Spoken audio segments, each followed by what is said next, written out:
Which language should I learn? Maybe you ask yourself this question. It's very smart to master a tongue which will be useful in the future. It could give you unlimited possibilities to work or travel. I struggled with this question a couple of times before. I was constantly asking myself whether the language I'm learning will be any useful in 10 years. That's why in today's video I've gathered info about 10 so-called future languages, which either are significant right now or will be in the near future. If you're interested in finding out what tongue is worth mastering, fasten your seatbelts, cause we're going on a journey, baby. The languages have been divided into 3 categories depending on the difficulty level. Of course, for people around the world they can deeply vary. The list here is created for English natives because the ranking has been made according to FSI studies, which we've already discussed in previous videos. It is worth to say that the easiest tongues to learn are the ones that come from the same language family as you're native in. So for example, for a German that would be a Germanic family, for me the guy from Poland it would be a Slavic one like Czech or Russian.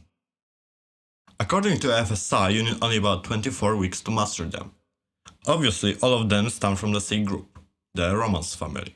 Thanks to that, the languages share some common words and have similar pronunciation. The grammar is either very easy or similar to English. It's the most spoken language in this group. Over 548 million people use it. Spanish has many parallels to English vocab. The tongue has straightforward pronunciation. The hardest thing is to master the R sound. The grammar may cause some problems too, but to learn the gender of the word or new tenses would be a piece of cake. French is spoken by 274 million people around the world. Despite being obviously more difficult than the other languages from the family, it's still categorized as easy. That's because English inherited many words or collocations thanks to the Norman invasion in the 10th century. The hardest things to learn are undoubtedly the grammar and pronunciation. The sounds there are something new to English speakers, and the fact that some words could be said the same isn't really helping.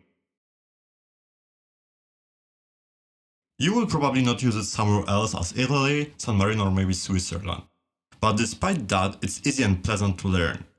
It will be useful for traveling or business. The vocabulary is similar to other Romance languages, and the pronunciation is uncomplicated too. Thanks to the Latin inheritance, Italian has the grammar rules in common with it.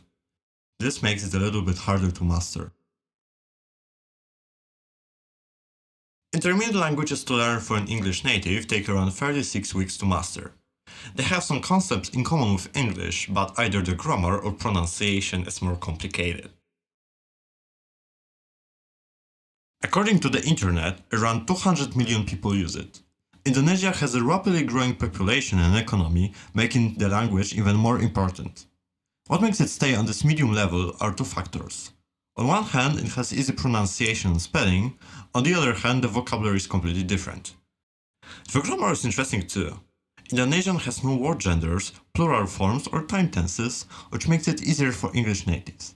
But it has complicated affixes which change the meaning of the word. Something completely new for Englishmen. Maybe on the international arena, German wouldn't be the most useful language. But in Europe and of course in Germany, it may be a key not only to get a well-paid job, but to be understood by people there. Whereas the vocabulary is similar to English and the pronunciation is not hard, the grammar could cause a little headache. It has 4 cases, word genders and of course irregular verbs, which will be difficult for English natives. Fortunately, as the stereotype says, everything in Germany must be logical and strict, and so it's with their language. Hard are considered languages that cost you more than 36 weeks of learning. They have relatively nothing in common with English, often having different writing systems on top of that. It shouldn't be a surprise that languages from the Far East will be the hardest to learn for English native. Different writing systems, grammar, and no common words. It sounds like a serious headache, isn't it? In this category it's worth mentioning, of course, Mandarin Chinese, Korean and Japanese, as these languages' economies are booming right now. It makes them not only important today, but it's said they're the languages of the future. Right now, around 2 billion people speak these 3 tongues. It's like over 1/5 of the world's population. They will be very helpful in terms of job, travel, or even business. Another rapidly developing country is India. the biggest nation in the world. Similarly, its economy is constantly rising, making their language worth learning. As all languages from this category, it has very little in common with English. Especially the writing system will be very tricky. Arabic is mentioned very often when the languages of the future are considered. There is a rapidly growing population that uses it, as well as the importance of the region is still bigger. Not to mention that the richest companies look for people from other parts of the world who can speak the language to work for them. It has tricky pronunciation, writing system and grammar, but to my mind it's worth learning it.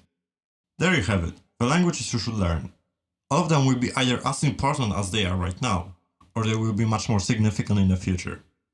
Check them up on your own to see which will be the most passing for you. If you dream about learning it fast, consider watching our video on that topic. We've discussed there the best ways to rapidly improve your skills in your target language. Want more language content? Smash that like button and subscribe for more tips. Remember to share your opinion and don't shy away from asking questions. See you next time!